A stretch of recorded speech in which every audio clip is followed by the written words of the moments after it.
ইয়া আইয়ুহাল্লাযীনা আমানুত্তাকুল্লাহ, আল্লাহ তাআলা বলেন, হে ঈমানদারের দল, আল্লাহকে ভয় করো। কেমন ভয় করবা? হাক্কা তুকাতি, ভয় করার মতো ভয় করো। আজকে আমি আপনি যদি কোনো গুনার কাজের মধ্যে আমি আপনি চলে যাই, ভয় করব কার? জোরে বলেন। আল্লাহর ভয় করব, যে দুনিয়ার মালিক হলো আল্লাহ, কবরের মালিক হলো আল্লাহ, কিয়ামতের মালিক হলো আল্লাহ। আজকে আমি আপনি গুনাহ করলাম, নির্জনে গুনাহ করলাম, দেখার কোনো মালিক নাই, কিন্তু একজন আছে, তার নাম কি? জোরে বলেন, আরো জোরে বলেন কি? সেই আল্লাহ আছে না নাই? হে দুনিয়ার মানুষ গো, গোপনে গোপনে গুনাহ করিয়া ভাবলাম আমার গুনাহ দেখার মতো কোনো মানুষ নাই। কিয়ামতের ময়দানে আল্লাহ পাক রব্বুল আলামিন আমার আপনারে 5টা প্রশ্ন উত্তর দাও ব্যতীত বাজান রে এক কদম সামনে অগ্রসর হতে দেবে না। 1 নম্বর হলো নিজের জীবন কোন পথে কাটিয়েছেন। কি? নিজের জীবন কোন পথে কাটাইছেন? আরে আল্লাহর গোলাম, আজকে তোমার আমার জীবনের দিকে তাকাও, দেখো আমি তুমি কোন পথে কাটাইলাম। আজকে ফজর চলে যায় নামাজ পড়ি না, আজকে জোহর চলে যায় নামাজ পড়ি না, আজকে আসর চলে যায় নামাজ পড়ি না। রে যুবক, যেদিন আমার আপনার সামনে মালাকুল মউত হাজির, ওই দিন আমার সামনে থেকে, আপনার বাবার সামনে থেকে, মায়ের সামনে থেকে মালাকুল মউত আপনার রূহটা বের করে নিয়ে যাবে। ওই দিন আর কেউ ঠেকাইতে পারবে না। মায়ও কান্দে, বাবাই কান্দে, কত মানুষ আপনার জন্য বড় পাগল। ওই দিন কান্নাকাটি করিয়া কোনো লাভে আসবে না রে। আজকে কোরিয়ার পূর্ব পাড়ার মদিনার জামে মসজিদের জালসা, হে আল্লাহর গোলাম, হাজির হয়ে যাও, জীবনটারে সঠিক রাস্তায় কাটাও, আল্লাহর কাছে তওবা করে বলো, মালিক এই জীবনের যত গুনাহ করেছি আল্লাহ, আমার সমস্ত গুনাহ তুমি মাফ করিয়া দাও। মাফ করতে পারে কি পারে না? अल्लाह अल्लाह क्या मुबारक नाम है, अल्लाह अल्लाह आशिकू का काम है। अल्लाह रे डाके कारा, अल्लाह जरा आशिकिन जाकिरिन तारा कथा बोलें ठीक किना। हे अल्लाहर गोलाम, कियामतेर मयदाने 5টা প্রশ্নের উত্তর দাও ব্যতীত আমার আপনার এক কদম সামনে অগ্রসর হতে দিবে না। নিজের জীবন কোন পথে কাটাইলা আল্লাহর কাছে হিসাব দিতে হবে। আপনার 70 বছর 80 বছরের জীবন কিভাবে আপনি সেদিন বুঝায়া দিবেন আল্লাহরে? আল্লাহ যদি আমারে বলেন 3 দিনকার হিসাব দাও, আমি আব্দুল্লাহ কিন্তু দিতে পারবো না। বাজান রে, সময় থাকতে বুঝিয়া নাও কবরে কি জ্বালা, কি যন্ত্রণা গো। আজকে যদি অভিভাবক আমার আল্লাহর না বানাইতে পারি গো, ওই দিন কবরের ময়দানে, কবরের মধ্যে লাশ রাখতে দেরি গো, আপনার কবরে প্রশ্ন করতে দেরি হবে না। প্রশ্নের যদি আপনি ফেল যান, আপনার কবরে আমার মালিক এত বড় বড় ভয়ঙ্কর আমার সাপ ছাড়িয়ে দিবে গো। সহ্য করতে পারবা না, ওই আযাব সহ্য করতে পারবা না। আরে বান্দা, হায়াত থাকতে জীবনটারে গোছাও। কোন রাস্তায় চললে আমি জান্নাতে যাইতে পারবো, কোন রাস্তায় চললে আমি কবরে শান্তি পাবো গো, কোন রাস্তায় চললে কিয়ামতের ময়দানে আমার আল্লাহ আপনার আমারে নাজাত দিয়ে দিবে। যুবক, আজ থেকেই বুঝিয়া নাও, মরণ এসে গেলে, মালাকুল মউত এসে গেলে, ওই সময় বুঝিয়া কোনো উপায় পাইবা না। 2 নম্বর প্রশ্ন করবেন আল্লাহ পাক রব্বুল আলামিন। 2 প্রশ্ন করবে, তোমার জৈবন কোন পথে কাটাইছো? আল্লাহ তাআলা বলবেন, বান্দারে জৈবন কোন পথে কাটাইছো হিসাব দাও। আজকে জৈবনের কারণে কত মানুষ আপনি আমি নাচ গান দেখে, ঘুমানোর সময় কানে হেডফোন না হইলে যুবক গম ধরে না আমার আপনারে। এ যুবক, এমন একদিন তোমার হয়ে যাবে, এমন একদিন হয়ে যাবে শেষ রাত গো, যেই রাতটা তোমার শেষ রাত হবে গো, ওই রাত্রে বিদায় নিয়ে চলে যাবা। তোমার বাবা তোমার মা সকালবেলা দরুদের বাজে আসবে, বলবে বাবা রে ঘুম থেকে ওঠো গো। ওই দিন আপনারা সারা থাকবে না, ঘুম থেকে আর উঠতে পারবেন না, কারণ আপনার মধ্যে আর রুহ নাই। এই সময় আসার আগে আপনার আমার জীবনটারে পরিচালিত করতে হবে। দ্বিতীয় প্রশ্ন করবেন, জীবন কোন পথে কাটাইলা। আজকে আমি আপনি দেখেন 5 ওয়াক্ত নামাজ পড়ে টুপি লাগাইয়া দোকানদারে যাইয়া টেলিভিশনের সামনে বৈশা বৈশা টেলিভিশন দেখে, আছে না নাই? হে আল্লাহর গোলাম, তুমি আল্লাহর নামাজ পড়লা, আবার টেলিভিশনের সামনে বইয়া বইয়া তুমি নাচ গান দেখলা। দেখার মালিক যে একজন আছে, তার নাম কি জোরে বলেন? হে আমার আপনার গুনাহ লেখনেওয়ালা আছে না নাই? দুই কাঁধে দুইটা ফেরেশতা, একটা আপনি নেকামল করবেন, আপনার লেখা লেখে রাখবে, আর একটা বদামল করবি যুবক রে, ওটাও আমার আপনার জন্য লেখে রাখবে। একটাও অপাতে যাবে না, সমস্ত জিনিসই লেখা থাকবে। আপনি মারা যাবেন, আপনার জিনিসগুলো বোঝা দিতে তারা দেরি করবে না। আজকে আসেন গো, তৃতীয় কথা হলো, আপনি কোন পথে সম্পদ অর্জন করছেন? হারাম পথে না হালাল পথে? আজকে কত মানুষ টাকা বেশি হওয়ার কারণে লাখে 20,000 করে লাগাইয়া লাগাইয়া জীবন চলাচ্ছে, আছে না নাই? এরে আল্লাহর গোলাম, শুইনা রাখো, আমার নবীজি যখন স্বপ্নের মধ্যে যখন নবীজি মেরাজে গিয়েছিলেন, স্বপ্নে যখন জিব্রাইল জায়গায় জায়গায় জান্নাতের মধ্যে দেখাইতেছিলেন, একটা ব্যক্তির দেখে একজন ফেরেশতা দাঁড়াইয়া সওয়াল ছিটতেছে। আমার নবীজি বলেন, আরে ভাই জিব্রাইল, কি জন্য এই ব্যক্তির সওয়াল ছেড়া হয়? জিব্রাইল ডাক দি বলে, নবী গো, আপনি সামনের দিকে চলেন, আপনারে আমি অবশ্যই জানাইব। সামনের দিকে যাওয়ার পর দেখি একটা ব্যক্তি শুয়ে রয়েছে, আর একটা ফেরেশতা দাঁড়াইয়া এত বড় একটা পাথর লইয়া মাথার পর মারছেন। মারতে দেরি, ওই বান্দার মাথাটা ছিন্ন বিচ্ছিন্ন হইতে দেরি হয় না। আবার যখন পাথর আনতে যায়, আইয়া দেখে ওই ব্যক্তির মাথা যেমন তেমনই ছিল। আমার নবী ডাক দিয়ে বলে, ভাই জিব্রাইল, এ ব্যক্তির সাথে কি জন্য এরকম আচরণ করা হয় গো?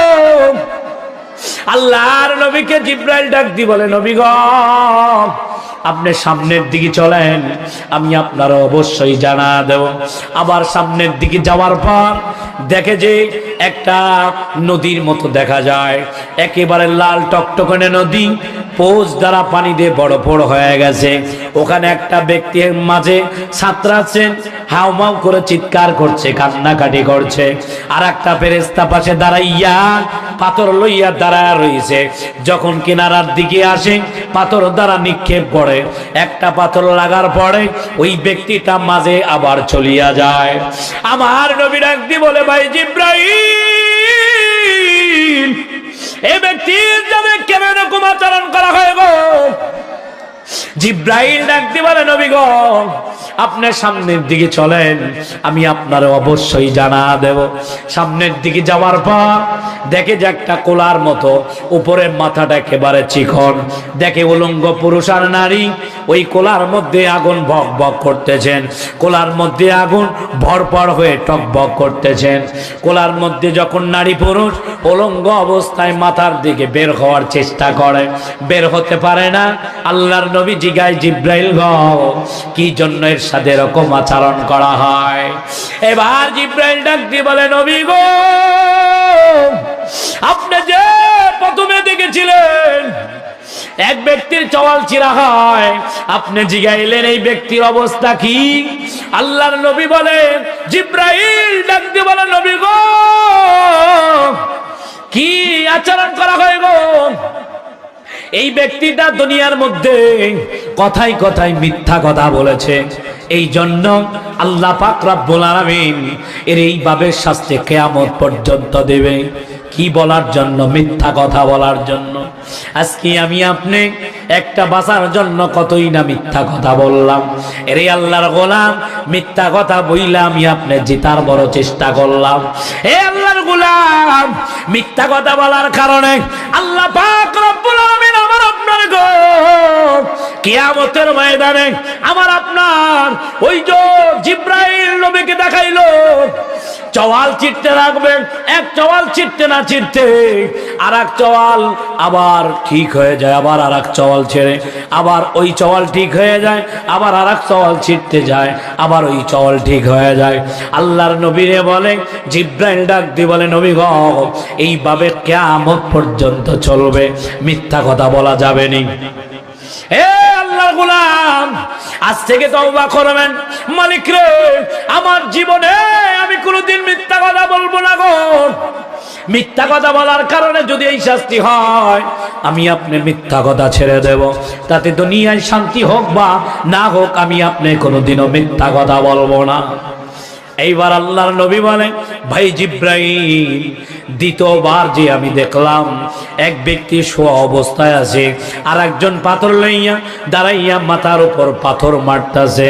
এই ব্যক্তিটা মাথা ছিন্ন বিচ্ছিন্ন হয়ে যায়, আবার যখন পাথর আনতে যায় মাথাটা ঠিক হয়ে যায়। ব্যাপার কি?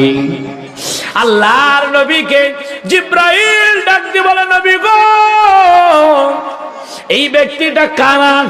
দুনিয়ার বুকে আমি আল্লাহ পাক রব্বুল আলামিন এই ব্যক্তিটার অনেক জেহেন দিয়েছিল, অনেক বুদ্ধি দিয়েছিলেন, কিন্তু বুদ্ধি অনুযায়ী জীবনটারে চালাইতে পারে নাই। কোরআন পড়লে আল্লাহর সাথে কথা বলা হয় এই জ্ঞান দিয়েছিলাম, তারপরে কোরআন পড়তে পারে নাই। নামাজ পড়লে বেহেশত পাওয়া যায়, তারপরেও নামাজ পড়তে আসে নাই। মিফতাহুল জান্নাতিস সালাহ, নামাজ হলো বেহেশতের চাবি। আল্লাহর নবী জানা দিয়েছেন, নবী গো আপনার হাদিসের বিপক্ষে চলছে। জ্ঞান থাকতে কাজে লাগায় নাই, ব্রেন থাকতে যেই কাজটা ভালো লাগাইতে পারে নাই।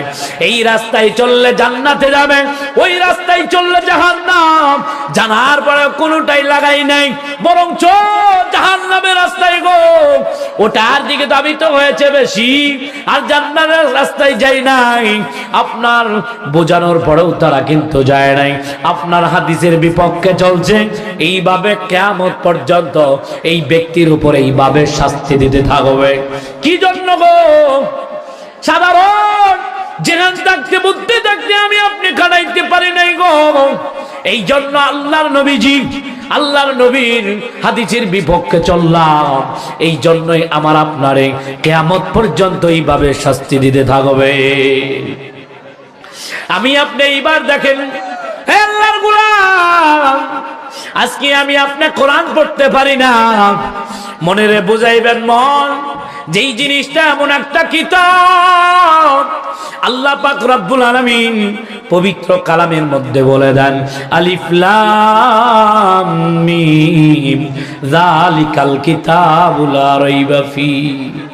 আল্লাহ পাক রব্বুল আলামিন বলেন, যালিকাল কিতাব, মানে এমন একটা কিতাব গো লা রাইবা ফি, যার মধ্যে কোনো সন্দেহ নাই।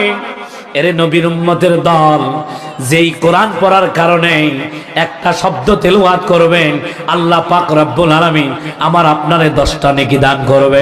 জোরে বলেন সুবহানাল্লাহ। শুধু তাই নয় গো, আজকে যারা দুনিয়ার মধ্যে আমার আপনার সন্তান, যারা আজকে হাফেজ হইল, মাদ্রাসায় পড়িয়া পড়িয়া যারা হাফেজ হইল গো,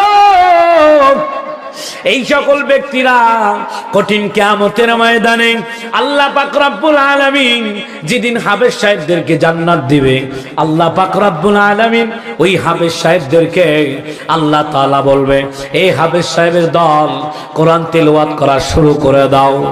যখন কোরআন তেলাওয়াত করা শুরু করে দিবে, আল্লাহ পাক রব্বুল আলামিন প্রতিটা আয়াতের বিনিময়ে একটা করে বিল্ডিং দান করবে। জোরে বলেন সুবহানাল্লাহ। আল্লাহর গোলাম, একটা বিল্ডিং দেখেন কাশীনাথপুর 10 তলা 15 তলা আসেনি। আল্লাহ পাক রব্বুল আলামিন বলে গো, পবিত্র কালামে 6666টা আয়াত গো হাফেজ সাহেবরা তেলাওয়াত করবে বাজান রে, তেলাওয়াত করবে প্রতি আয়াতের বিনিময় আমার আল্লাহ পাক রব্বুল আলামিন প্রতি আয়াতের বিনিময় এক একটা তালা ওই বিল্ডিং এর মধ্যে বাড়াইতেই থাকবে। 6666টি আয়াত যখন তেলাওয়াত হয়ে যাবে গো 6666টি তালার মালিক হাফেজ সাহেব হবে গো। আজকে তাকায় দেখেন আপনার সন্তানরে হাফেজ বানান নাই, চিন্তা করেন মালিক রে সন্তানরে বানাইতে পারি নাই, আমার মেয়ের সন্তানকে আমি বানাইব।